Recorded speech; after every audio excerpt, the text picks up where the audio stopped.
नमस्कार, स्वागत है आप सभी का। मैं हूं आपके साथ ऋषु त्यागी। कांग्रेस के पूर्व अध्यक्ष राहुल गांधी 2 लोकसभा सीटों से चुनाव लड़ रहे हैं। राहुल गांधी केरल की वायनाड सीट से भी चुनाव लड़ रहे हैं, तो वहीं उन्होंने रायबरेली लोकसभा सीट से भी नामांकन दाखिल कर दिया है। इससे पहले रायबरेली से सोनिया गांधी चुनाव लड़ा करती थी, लेकिन अब वो राज्यसभा सांसद हैं। रायबरेली गांधी परिवार का गढ़ रहा है और यहां से कांग्रेस के किले को भेद पाना किसी के लिए आसान नहीं रहा है।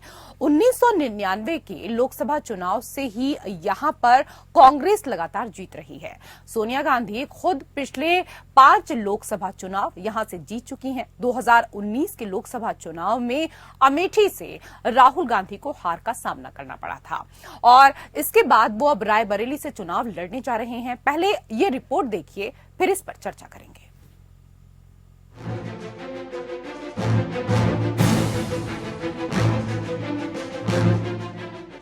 आखिरकार अमेठी और रायबरेली से सस्पेंस समाप्त हो गया।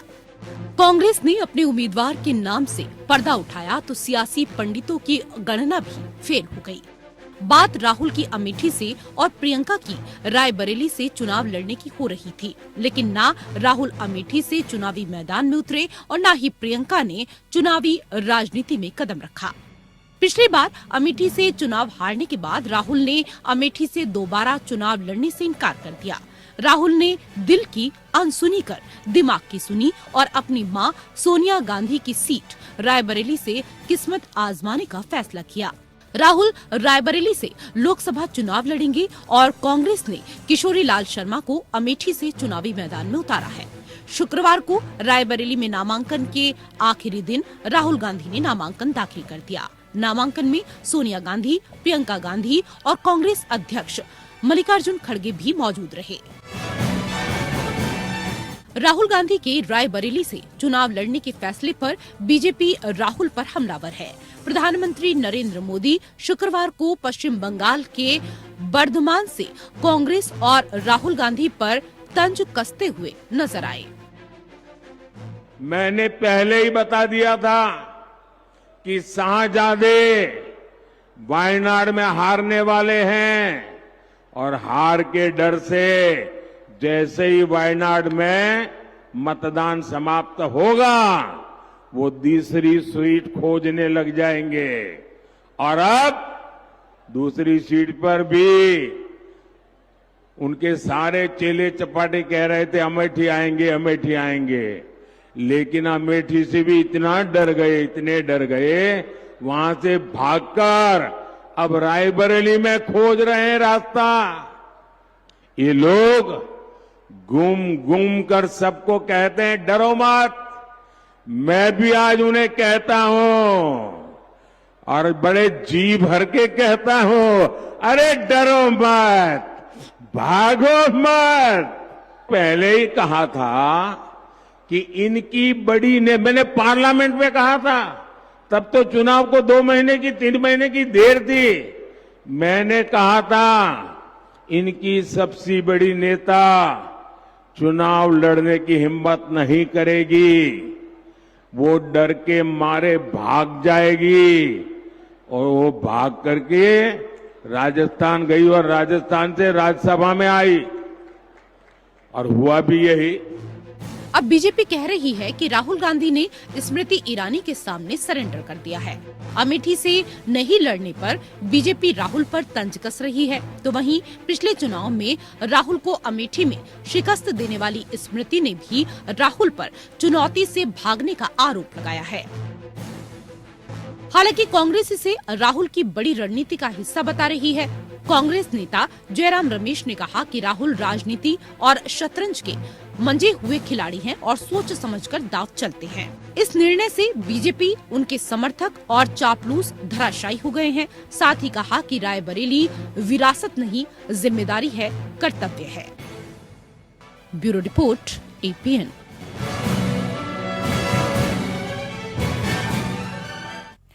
तो रायबरेली के रण से राहुल कितने मजबूत कितने कमजोर, इसी को लेकर करेंगे हम चर्चा। कई विशेष अतिथि पैनल में हमारे साथ जुड़ चुके हैं, उनका परिचय आपके साथ करा देते हैं। हमारे साथ बीजेपी के प्रवक्ता डॉक्टर विजय खैरा जी जुड़ चुके हैं। सर, स्वागत है आपका। हमारे साथ कांग्रेस के प्रवक्ता राकेश सिंह यादव जी भी जुड़ चुके हैं। सर, आपका भी स्वागत। और हमारे साथ राजनीतिक विश्लेषक भूपेंद्र सिंह जी भी जुड़ चुके हैं। सर, आपका भी बहुत स्वागत है। राकेश सिंह यादव जी, रायबरेली संसदीय सीट से कांग्रेस पार्टी की ओर से राहुल गांधी के कैंडिडेट बनने के बाद अब इस बात की चर्चा हो रही है कि क्या वो अपनी मां सोनिया गांधी की इस सीट को बचा पाएंगे।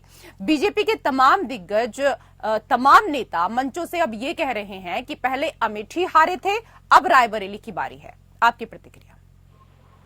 देखिए, मैंने अभी प्रधानमंत्री जी का भाषण सुना, आपने सुनाया पूरा भाषण। इसमें उन्होंने बार बार ये बोला है कि अब रायबरेली आए हैं, रायबरेली से ऐसा होगा और ऐसा होगा। उन्होंने ये नहीं बताया कि मुंशीगंज हत्याकांड जो हुआ था उसमें भाजपा के जो उस समय के समर्थित लोग थे, जो अंग्रेजों के साथ थे, उनका क्या रोल था। क्यों जलियाबाग वाला हत्याकांड जैसा या हत्याकांड वहाँ 1921 में किया गया था, जब नेहरू जी वहाँ पहुंचे थे और उनको अंग्रेजों ने जाने नहीं दिया था। इसके पीछे कौन लोग थे?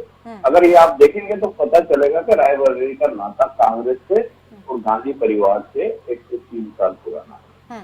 वहां जाके ऐसी बातें करना, तथ्य नहीं बताना, झूठ बोलना, आज भी वहाँ स्मारक लगा हुआ है, सबके नाम लिखे हुए हैं और कौन लोग कल्पित थे उनके नाम भी हैं कि वो अंग्रेजों के गुलाम बन के वसूली करते थे किसानों से। वो एक आंदोलन हुआ था, वो घेर के 102 लोगों को मारा गया था। ठीक है सर, ठीक है सर। रायबरेली और अमेठी से आपका जो नाता है वो बहुत पुराना रहा है और वो तो सभी जानते हैं। ये मुझे नहीं लगता कि आपको बताने की दर्शकों को भी आवश्यकता है, लेकिन ये जरूरी था बताना, प्रधानमंत्री जी ने नहीं बताया था। ठीक है सर, लेकिन अमेठी देखिए, अब आप हार गए और इसलिए रायबरेली को लेकर अब तंज मंचों से कसे जा रहे हैं। मैं वापस से सर आपके पास आऊंगी, लेकिन भूपेंद्र सिंह जी, सर बीजेपी कह रही है कि राहुल गांधी ने स्मृति ईरानी के सामने सरेंडर कर दिया। अमेठी से नहीं लड़ने पर बीजेपी राहुल पर तंज कस रही है, तो वहीं पिछले चुनाव में राहुल को अमेठी में शिकस्त देने वाली स्मृति ईरानी भी राहुल पर चुनौती से भागने का आरोप लगा रही हैं।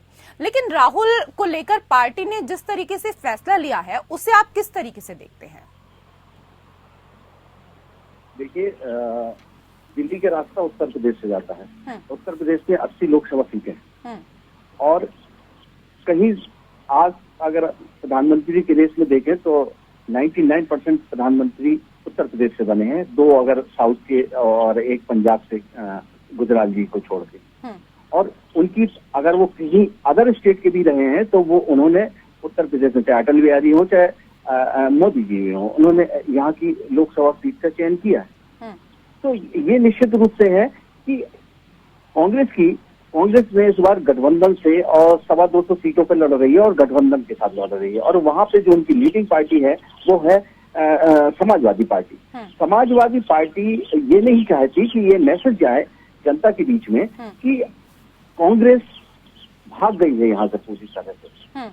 तो उनका ये दबाव था, इसलिए उन्होंने इस सीट की, क्योंकि वहां पे तो लगभग 1 लाख से ऊपर से स्मृति ईरानी ने अमेठी से उनको भगा ही दिया था। और इस समय जो वहां की जो आ रही है धारणा, वो यही आ रही है कि कांग्रेस वहां पे कहीं पे भी नहीं है। तो इस कारण उन्होंने रायबरेली से, सोनिया जी वहां पे सांसद थी और रायबरेली में उस परिवार में, और ये कहाँ पर है कहाँ पर नहीं है ये तो क्योंकि हम लोग सिर्फ यहाँ पर चर्चा कर सकते हैं, लेकिन जो नतीजे आएंगे, जनता ने जनाधार दिया है या नहीं दिया है तो जनता ही तय करेगी। मैं वापस से आपके पास आऊंगी, लेकिन डॉक्टर विजय खैरा जी, सर आप राहुल को रणछोड़ की संज्ञा दे रहे हैं, लेकिन कांग्रेस इसे राहुल की बड़ी रणनीति का हिस्सा बता रही है। कांग्रेस नेता कह रहे हैं कि राहुल राजनीति और शतरंज के मंझे हुए खिलाड़ी हैं और सोच समझकर दांव चलते हैं। इस निर्णय से बीजेपी, उनके समर्थक और चापलूस पूरी तरीके से धराशायी हो गए हैं। देखिए, मजे हुए खिलाड़ी तो क्या, अगर थोड़े से भी खिलाड़ी होते ना, BCD ग्रेड वाले भी, तो भी दुर्दशा कांग्रेस की ये ना होती।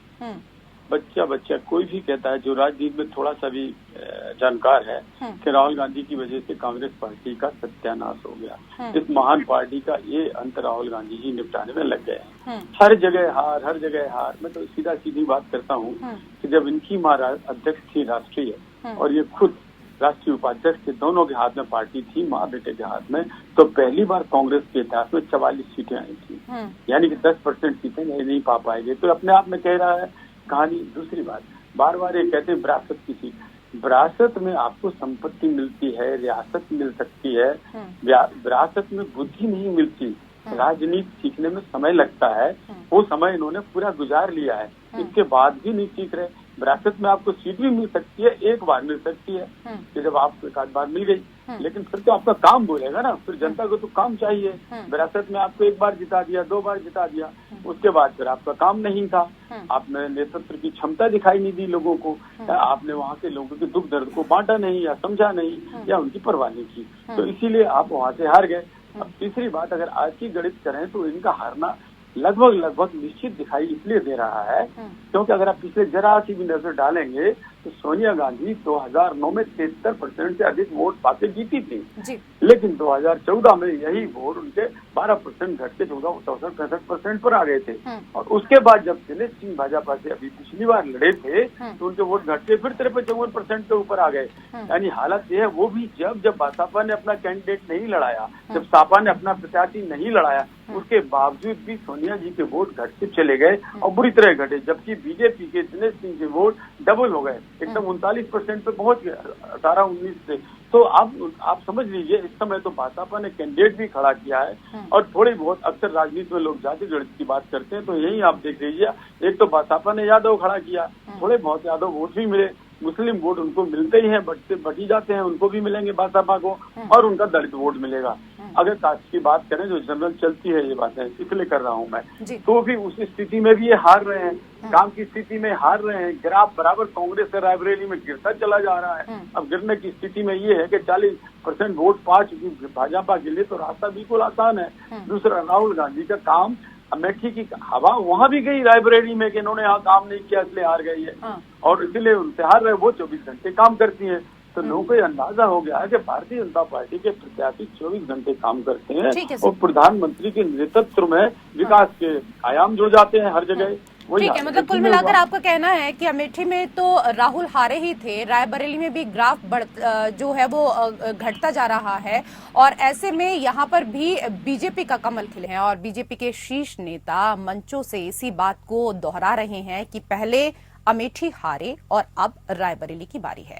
और कई विशेष अतिथि पैनल में हमारे साथ जुड़े हुए हैं। राकेश सिंह यादव जी, इससे पहले विजय खेरा जी जो बात कर रहे थे, सर उनके प्रश्नों का तो जवाब दीजिएगा ही, इसके साथ ही राहुल के रायबरेली से चुनाव लड़ने पर बीजेपी के शीर्ष नेतृत्व उनका मजाक उड़ाता हुआ कल से ही नजर आ रहा है।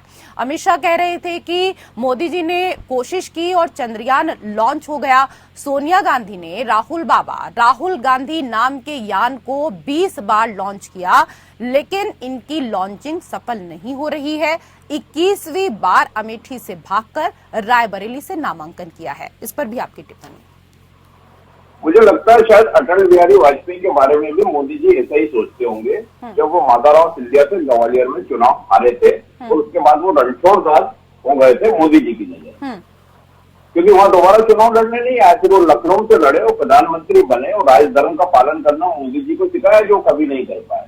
तो ऐसे लोग इस तरह की स्तरहीन बातें तो करते ही रहते हैं। लेकिन अगर अटल बिहारी वाजपेयी जी की रणछोड़दास मानती है भाजपा, तो फिर राहुल जी को बोलो तो अटल जी वापस क्यों नहीं लड़ने आए ग्वालियर, क्यों भाग गए। तो ये शब्द नहीं बोले जाते राजनीति में, सबका सम्मान होता है। अटल जी एक महान नेता थे और वो महान नेता रहेंगे, लेकिन मोदी जी ना महान नेता पहले थे, ना आज है, ना आगे रहेंगे। क्योंकि सिर्फ चुनाव जीतना महान नेता नहीं होता है, उसके संस्कार भी होते हैं, संस्कृति भी होती है, उसके विचार भी होते हैं, उसकी क्रियाशीलता भी होती है। वो अटल जी के मुकाबले में मोदी जी तो कहीं नहीं ठहरते। तो अब बीजेपी के प्रवक्ता ये बताएं क्या वो रणछोड़दास है, तो ये बात यही समाप्त हो जाती है जो अमेठी को लेकर बात बोल रहे हैं। रहा सवाल अमेठी का, तो वहां जो कांग्रेस के उम्मीदवार है वो सक्षम है स्मृति ईरानी के सामने। स्मृति ईरानी को हम इतना बड़ा नेता नहीं मानते, ये बहुत साफ और स्पष्ट है। अब मोदी जी कितने महिमा मंडन करते रहे, इनकी समस्या अमित शाह जी की अपनी समस्या है, क्योंकि वो विकास में तो बात नहीं कर पा रहे।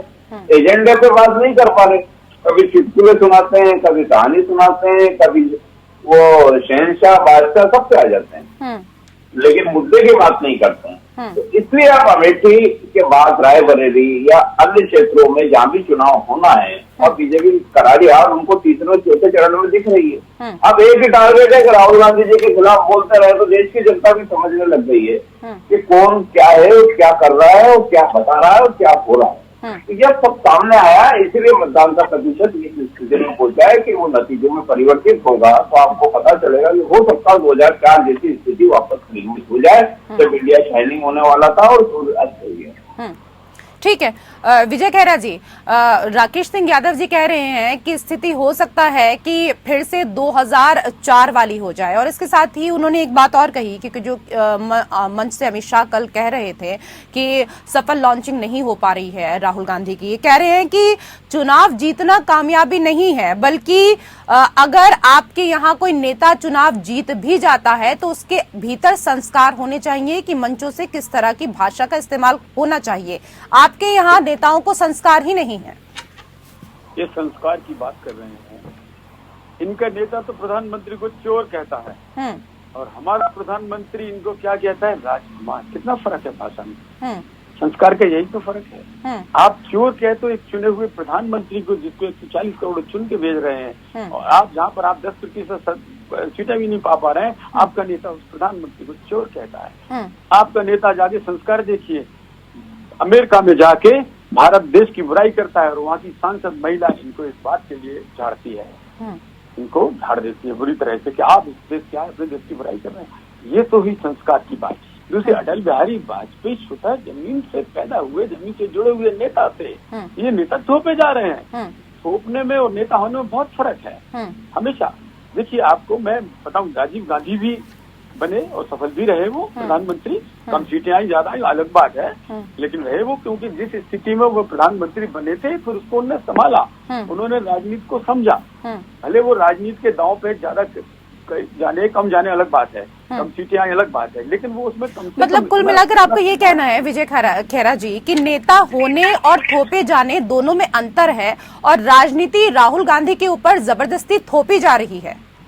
शुरू से ऐसा ही लग रहा है, आप देख लीजिएगा, जब से आए तभी से यही लग रहा है। आप पार्लियामेंट में क्या बोलते हैं, हमको समझा रहे हैं, जबकि आप आ रहे हैं, आंख मार रहे हैं, संस्कार सिखा रहे हैं। ये क्यों पोल खुलवा रहे हैं भाई अपनी?